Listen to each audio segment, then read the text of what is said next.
Well, you know, a lot of people are saying that this book sounds very Republican. Really? Black privilege. It sounds like traditional. Don't suck your teeth. I didn't say this. I didn't do it. But they say that it feeds off of Republican principles. It's Really? Self-responsibility, self-help.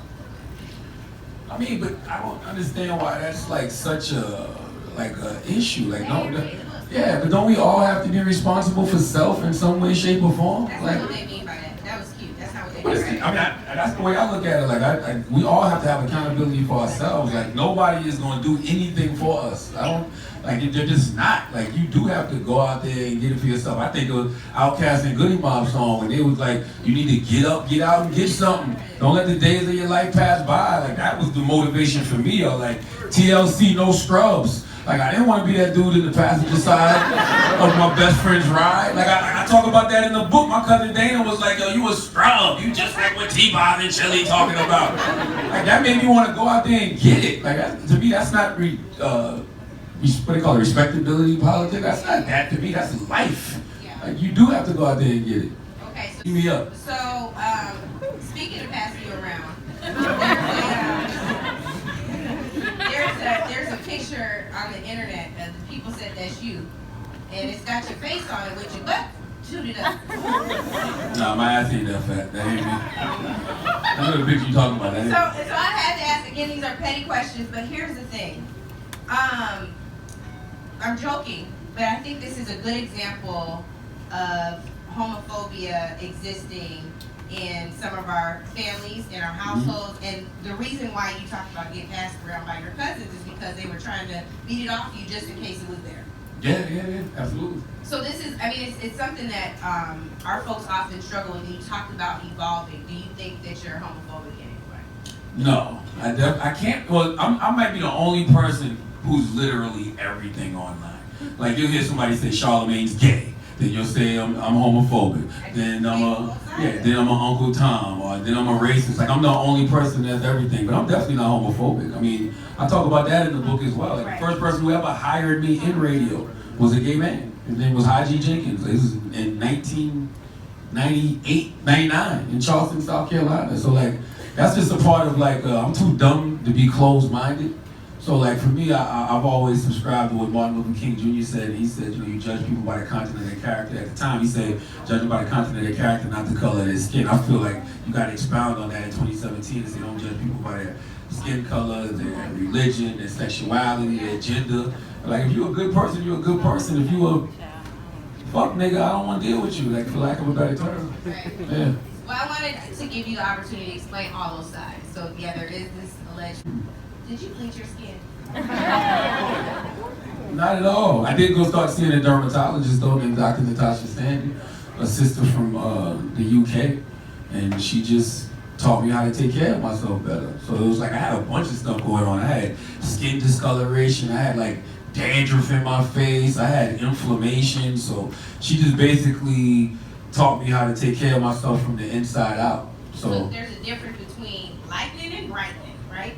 That's basically what happened. Yeah.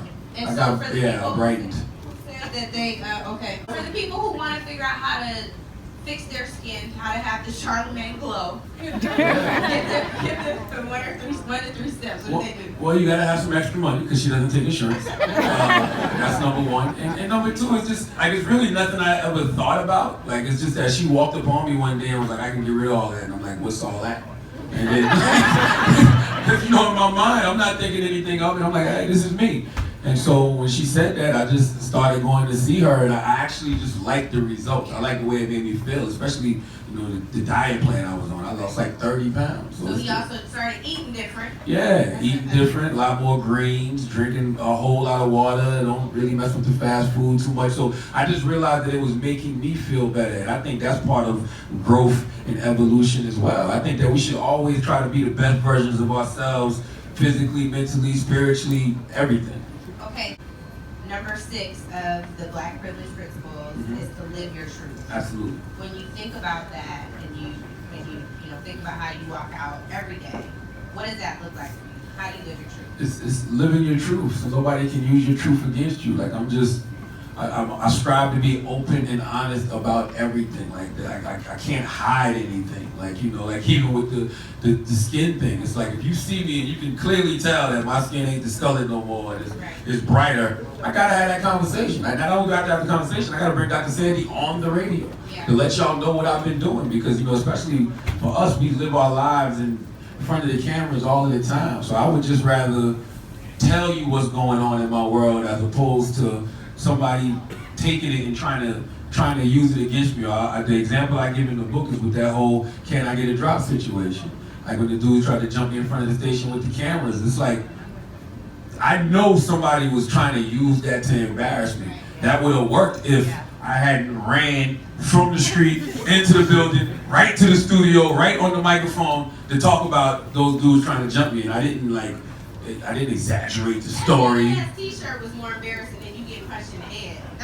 That was a big t-shirt. And I had on Adidas track pants. And you know what it was? That was that I think we either had just got back from Miami. I was drunk the night before, so that was like a hangover outfit. So I was just like trying to, you know, just going to work to get the job done. But if I hadn't gone on the air and told everybody exactly what happened, they could have used that against me. Like they couldn't even do anything other than put the footage out. Like, you know what? One of the dudes tried to get on the radio and clown me about it, but it was like 2 weeks later and it had no impact. It was like, dude, and the rest of this, you're going to let them read about it in the book, right? Oh yeah, you're yes, right. Damn, in the book. And the only other thing I want to say to you all before we open up to Q&A, and to you, Charlamagne, congratulations on the New York Times.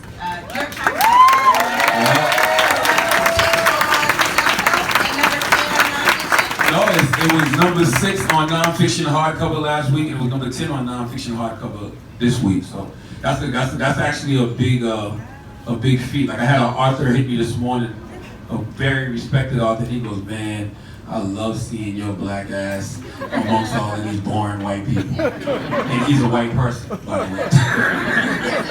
And if you look around this room, all of these lovely black people and some others bought the book. We respect the others. We read, we do. Yeah.